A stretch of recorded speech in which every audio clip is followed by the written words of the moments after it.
Alors, ça veut dire que garder les gaz pendant que tu... Ouais, t'as vu? Non,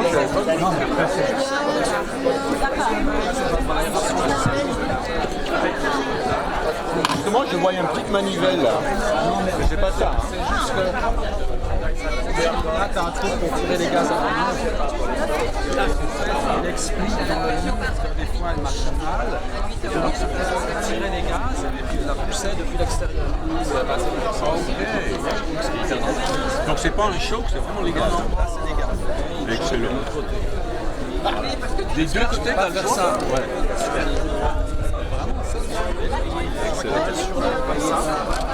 Et pousser en même temps. Avec le vent.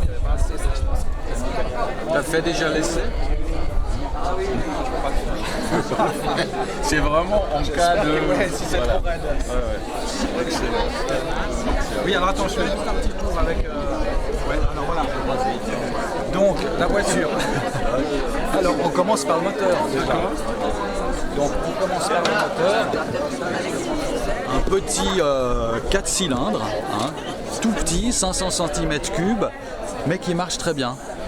Peu de puissance, 23 chevaux, mais ça fonctionne. Voilà. Et tout est accessible. Révisé. Révisé, 100% révisé. Tout est accessible, toutes les pièces, voilà, que ce soit dessus ou par-dessous, on a accès à tout. Donc voilà. Après, alors peut-être qu'on fait le tour par là. Ça c'est la climatisation. Et ça marche bien, climatisation. Climatisation, carrément. Ah oui, c'est sur les jambes. Oui. Tu auras besoin, je pense. C'est une 2 places. Hein, par contre, il y a beaucoup de place pour les jambes. La position de conduite, en fait, est très agréable. On est bien assis, on a une bonne visibilité, et il y a de la place pour les jambes. Pour le passager, c'est pas mal du tout. Ou la passagère. Là, on a tout rempli. Tout ce qui est matériel, outillage, pièces de rechange dans des caisses, en bas. Et dessus, on a nos sacs. Donc, nos effets personnels, 2 petits sacs. Voilà. Vous avez réussi à mettre tous les outils nécessaires. On a finalement plus de place que j'imaginais. Et les pneus que tu avais parlé. Alors, j'ai un pneu de secours. J'ai un pneu de secours qui est dessous. C'est ici, les 4 pneus neufs, plus la roue de secours. Ah, quand même. La roue de secours, plus un peu, des chambres à air, donc il y a quand même, j'ai quand même ce qu'il faut. J'ai un jerrycan à l'intérieur, plus celui-là. Donc j'ai 2 jerrycans. Elle fait combien de kilomètres 80 vraiment à fond. 80 par mois. 80. À l'autonomie. Oui. Ah non, l'autonomie à peu près 150, 180 km. Le réservoir est de 20 litres, c'est pas énorme.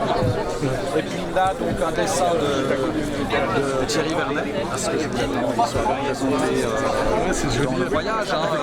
Oui, c'est un dessin que je trouve très drôle. C'est important pour moi qu'il soit présenté. Voilà, ça soit, donc voilà un peu Et l'énergie de le voyage, ça va comment? Comment tu... Bah ça va. L'enthousiasme. Non, là je suis content d'arriver au bout de la préparation et de partir parce que la préparation ça a été un peu difficile les derniers temps, c'est long, il y a toujours quelque chose qui manque. Hier je bricolais la voiture jusqu'à 8h du soir, le choix des outils, etc. Donc c'était un peu compliqué. Là je suis content, tout est prêt, tout est fini. Et voilà. Ce soir je vais souffler. T'as quelques heures avant le départ en fait. Bah non, là on va partir là dans une demi-heure, une demi-heure, 3/4 d'heure. Voilà pour le tour de la voiture. Puis évidemment, après quand il pleut, ferme ça. Ouais. Voilà. Bah merci pour le. Écoute, merci beaucoup d'avoir... Ouais, le départ, vous deviez préparer comme un départ. Voilà, c'est Hein que... Ça s'est fait. Oui. Ouais, c'était une bonne idée, je trouvais, de dire Oui. on va faire comme si on faisait un départ. Voilà. C'était quoi hier? Oui, hier ouais, soir. Ouais, voilà. Hier soir. Ah, c'est Vous cool. êtes Carmelo. Oui, Camelo, le mécanicien, hein, je suis... je l'assiste, on va dire comme ça. l'assistant. D'accord. Ah non, super. Ouais. Oui, non, Ça, on composait Ouais, tout ouais, ça. c'est une bonne il idée, faut faire voilà. ça Ouais. parce qu'après, il y a toujours les imprévus qui vont Ouais. être là. Et ainsi. Donc, en fin de compte, c'est plutôt pour le rassurer. Ouais, c'est vrai. Ça n'a rien à voir avec les outils, Ah, ok. Ouais. à quelque part. Ouais. C'est plutôt pour le rassurer. Ne vous inquiétez pas, tout va bien se passer. Il faut juste repartir en 1953, c'est ça 40, oh non, je sais plus quand c'était. 53. Ouais, 53, c'est vrai. 53, Ouais. Dans l'esprit, 1953. Ouais. C'est tout. Mais, Ouais, alors qu'on n'est pas. alors qu'on n'y est pas. Mais il faut partir là.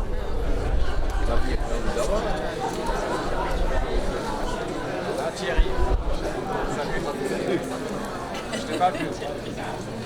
C'est bon, Fiona? Alors bonjour et bienvenue à tous. Merci d'être là nombreux. J'avais de la peine à imaginer le nombre de personnes qui viendraient pour ce départ. C'était très difficile à estimer. Et je suis très heureux de voir que déjà depuis 10h15, bien à l'avance, vous êtes venus en nombre. Et ça me fait vraiment plaisir de partager ce moment avec vous. Voilà, si je parle pas assez fort, vous faites comme ça. Ouais.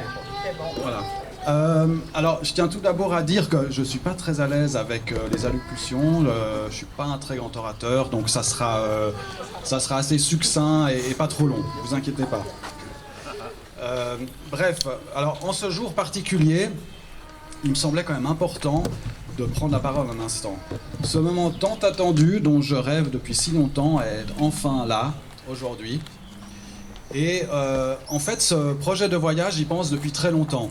Je dirais à peu près 4-5 ans, voire plus. Et il y a 1 an et demi, un petit peu plus, presque 2 ans, j'ai réellement imaginé et fixé une date de départ. Parce que je repoussais. Voilà, je trouvais toujours des excuses pour pas faire ce voyage, c'est trop dangereux, c'est trop ci, c'est trop ça, le travail, etc. Et à partir du moment où j'ai fixé une date, tout s'est enchaîné assez tranquillement, à un bon rythme, et ça a réellement pris forme petit à petit à partir du moment où j'avais l'échéance de départ. J'ai plus pu revenir en arrière. Et je dois dire que je m'attendais vraiment pas à l'intérêt que ce voyage allait susciter. Au départ, c'était vraiment voilà, quelque chose pour moi. Et je dirais qu'encore aujourd'hui, de toutes parts, ça suscite de l'intérêt. Et au fond, je me suis vite rendu compte aussi à quel point Nicolas Bouvier était présent quand on parle de voyage. Donc, aussi bien en France qu'en Suisse, voire ailleurs dans le monde. J'ai des contacts en Iran. Quand je leur ai parlé de ça, ils étaient tout à fait au courant, ils connaissaient très bien l'histoire de Nicolas Bouvier. Alors, ça a été une surprise, et j'ai aussi découvert un tas de publications en fait sur lui, en m'intéressant de plus près, disons, à tout ce qu'il avait fait, à tout son parcours. Et je me suis rendu compte qu'encore aujourd'hui, il y a des livres, des publications, pas mal de personnes qui parlent encore de lui et qui écrivent. Voilà, donc il est toujours en fait présent. Et il reste bien sûr la référence absolue de l'écrivain voyageur, et son livre L'usage du monde, un classique comme la plupart des gens le savent. Mais il avait aussi une aura exceptionnelle, et c'était une personne que j'ai eu la chance de rencontrer, absolument lumineuse, drôle, solaire, et en plus d'une érudition absolument incroyable. Ça, en relisant tout son parcours, j'ai été fasciné de voir que déjà à 20 ans, tout ce qu'il connaissait en termes de littérature, histoire, enfin vraiment impressionnant d'érudition. Et voilà, j'ai eu la chance de le rencontrer en 96 à Lausanne. Et alors, une petite anecdote par rapport à cette rencontre, il devait présenter un livre, c'était un livre interview, sauf erreur. Et en fait, il a parlé de tout, sauf du livre. Et j'ai trouvé ça extraordinaire, avec des anecdotes, etc., comme il savait le faire. Et en fait, le livre a complètement passé à la trappe, mais peu importe, c'était lui, en fait. Et voilà, je voulais aussi, en préparant ce voyage, mettre aussi la lumière sur Thierry Vernet, qui était évidemment son grand ami d'enfance, et sans qui le voyage en fait n'aurait certainement pas eu lieu. Donc c'est vraiment important, c'était important pour moi aussi de faire un peu des recherches et de voir un petit peu ce qu'avait fait Thierry Vernet. Et c'est pour ça que j'ai fait peindre sur une des portières un fameux dessin de lui que je trouve très rigolo, avec l'âne et les deux personnages face à face. Voilà, j'ai rencontré aussi des personnes qui l'ont soutenu dans sa peinture. J'ai fait des petites recherches, des membres de sa famille qui sont là aujourd'hui. Et puis, il en ressort en fait que Thierry Vernet était une personne très généreux, très humble, un passionné. Voilà, une personnalité à la fois discrète mais extrêmement généreuse surtout. C'est ça qui ressort souvent. Et voilà, bon, évidemment dans cette préparation de voyage, l'importance de la voiture est énorme. En fait, c'est probablement la chose la plus importante. Et cette voiture qui n'a rien d'exceptionnel, mais qui a quand même marqué les esprits, en fait, avec ce voyage particulièrement. Mais aussi parce que c'est une petite Fiat 500. Voilà, et qui a été conçue en fait à la fin des années 30. Elle fait vraiment partie, disons, de cette histoire en fait, et surtout de ce voyage. Et donc c'était évident pour moi de faire ce voyage avec la même voiture. Donc j'ai trouvé la même voiture, et surtout la même année que celle de Bouvier et Vernet, donc 1948. Voilà, alors je sais que ça sera pas facile avec cette voiture, un trajet aussi long. Je pense que ce sera même la plus grande difficulté du voyage, mis à part peut-être certains pays délicats ou à traverser, mais je pense que la voiture sera vraiment l'élément le plus difficile, disons. Et même si j'adore rouler en ancienne, hein, c'est une passion. Et voilà, mais je crois quand même que je suis bien préparé en termes de mécanique. Hier, jusqu'à 8h du soir, j'étais avec Carmelo, qui est aussi présent ici, qui m'a aidé à trier les outils, les pièces, etc. Enfin voilà, je crois que cette fois, je suis prêt. C'est pas fini. Donc oui, aussi nous serons deux dans cette voiture au début du parcours. Alors peut-être que pas tout le monde ne le sait. En fait, Alexandra va m'accompagner pour 4 à 5 semaines, donc probablement jusqu'en Grèce. Elle n'a pas vraiment de date de retour précise, ce qui m'enchante, parce qu'en fait, voilà, ça fait aussi partie du voyage. Elle part, mais elle ne sait pas trop à quelle date elle va rentrer.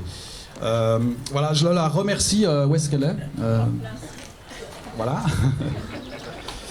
Je la remercie pour son soutien dès le début, parce que c'était pas son projet du tout, mais finalement petit à petit il me semble qu'elle y a pris goût, Et nous partageons donc le début de cette aventure en couple et je pense que c'est l'idéal. Après, voilà.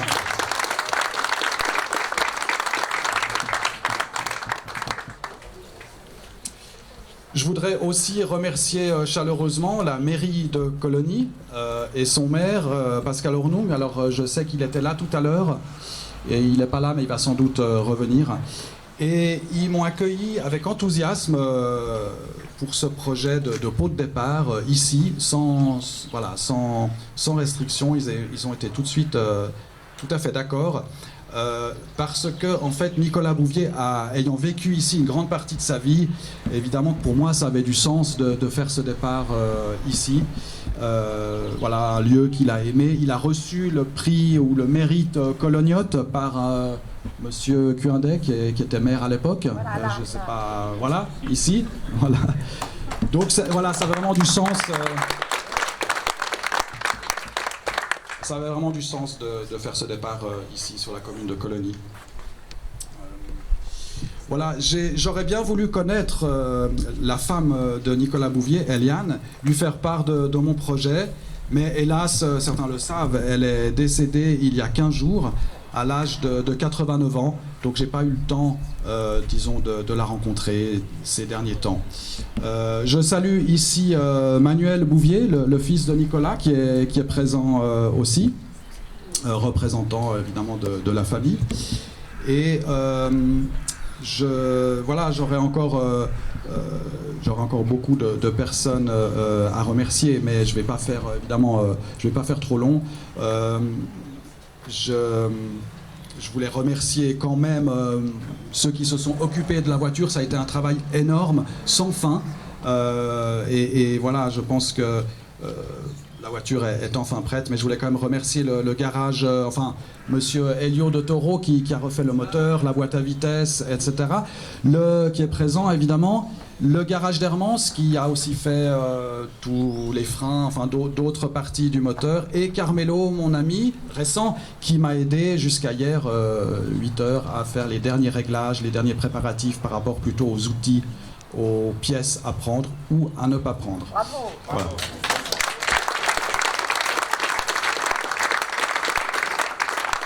Et puis, alors, une dernière chose, je suis pas encore parti, mais ça va venir d'ici 15 à 20 minutes. Et en fait, ce qui a été extraordinaire, c'est que la préparation du voyage a été déjà un voyage en soi. Et j'aurais pas du tout imaginé une chose pareille. C'est-à-dire qu'en 1 an et demi, j'ai vécu plein de choses formidables, rencontré beaucoup de personnes. Des gens, des voyageurs, des baroudeurs, bref, toutes sortes de personnes qui ont été toutes enthousiastes et qui m'ont aidé en fait à avancer dans ce projet. Voilà, aussi beaucoup de lectures, et ça m'a donné une ouverture assez extraordinaire que j'avais pas du tout imaginé. Voilà. J'arrive un petit peu au bout. Je remercie évidemment encore ma famille qui a cru à cette aventure dès le début et qui m'ont soutenu par leur enthousiasme. Allez. On se met dedans ou toi dedans? Moi je pars pas. Oui, Alexandra. Je sais pas. Désolé. Ouais, sinon on ne voit pas. Ah, Marie-Aude. Salut. Après, on va te mettre toi dedans. Et de derrière. Il y a plein de gens derrière. Allez, ou Alexandra. Attends, mais on va mettre Bernard dedans. Oui. Mais non, c'est mieux Bernard au milieu, Amel. Mettez son petit dans la voiture. Alexandra.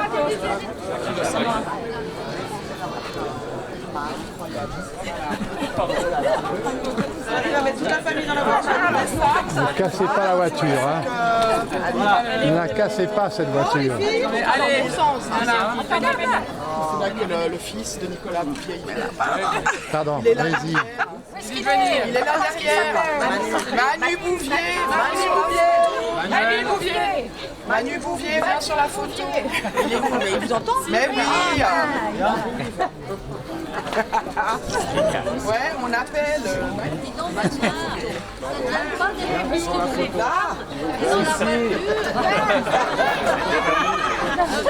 Non mais mets-toi à gauche. Non, devant. Alors regarde. Ah, dans la voiture. Dans la voiture. À côté de Bernard. C'est trop d'honneur. Voilà. Allez, sourire. Il est trop grand pour la voiture. Non mais tu dois te lever maintenant. C'est pas possible.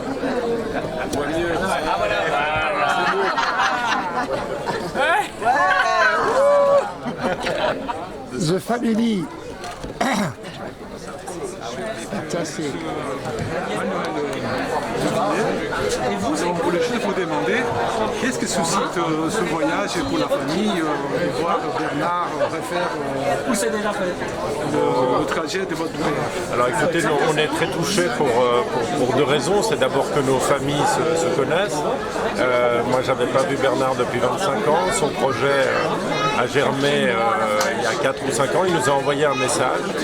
On a tout de suite été d'accord avec son projet, sans vraiment savoir sur quoi ça déboucherait. Et puis, ces dernières semaines, le projet a pris forme puisqu'on a commencé à avoir la voiture en ville. J'ai reçu des dizaines de messages de gens qui me disaient mais il y a la voiture de ton père dans les villes, il y a un drôle de truc, c'est peint, il y a des dessins de Thierry Vernet sur la portière, etc. Et donc j'ai vu avec bonheur que si vous voulez, le projet prenait forme.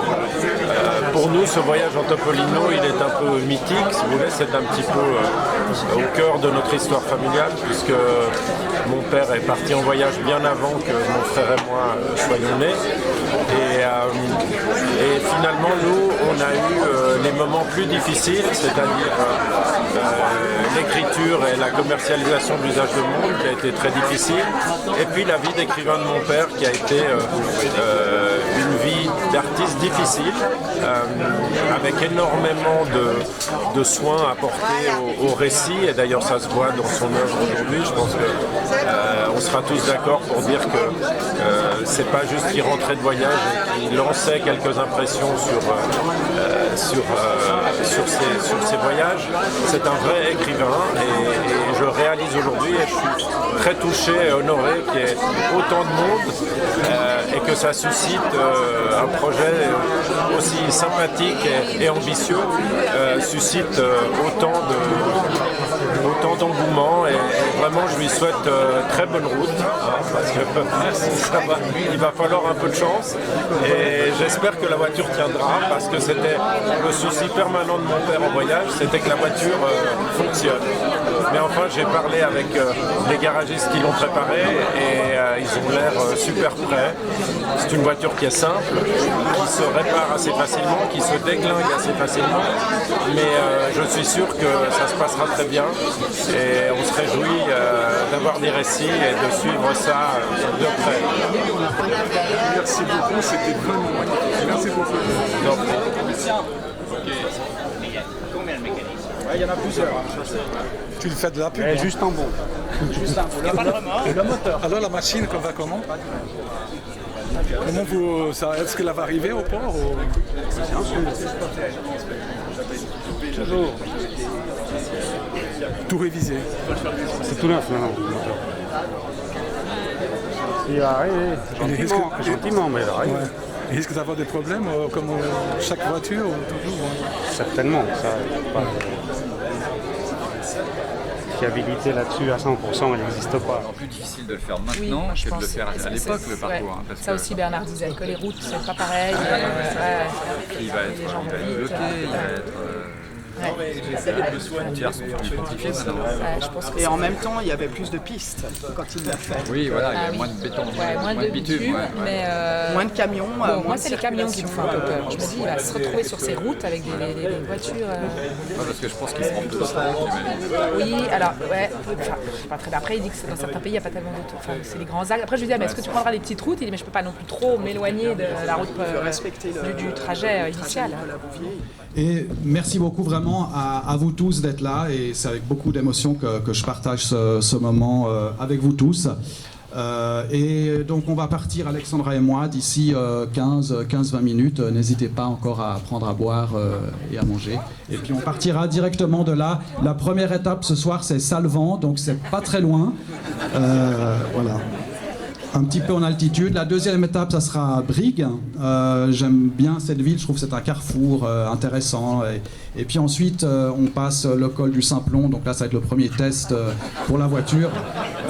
C'est quand même 2000 mètres à franchir. On est bien chargé, donc on verra si on y arrive. Après, on redescend sur l'Italie. Et puis là, on ira vraiment, on avancera au jour le jour. Voilà, merci.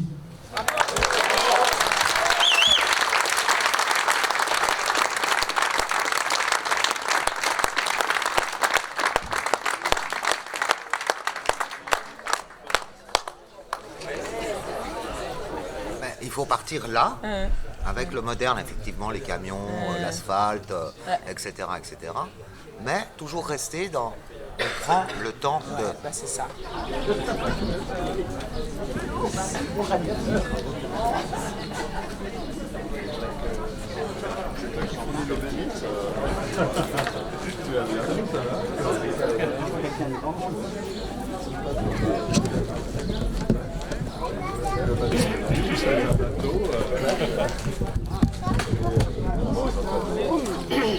Ah oui.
Ciao.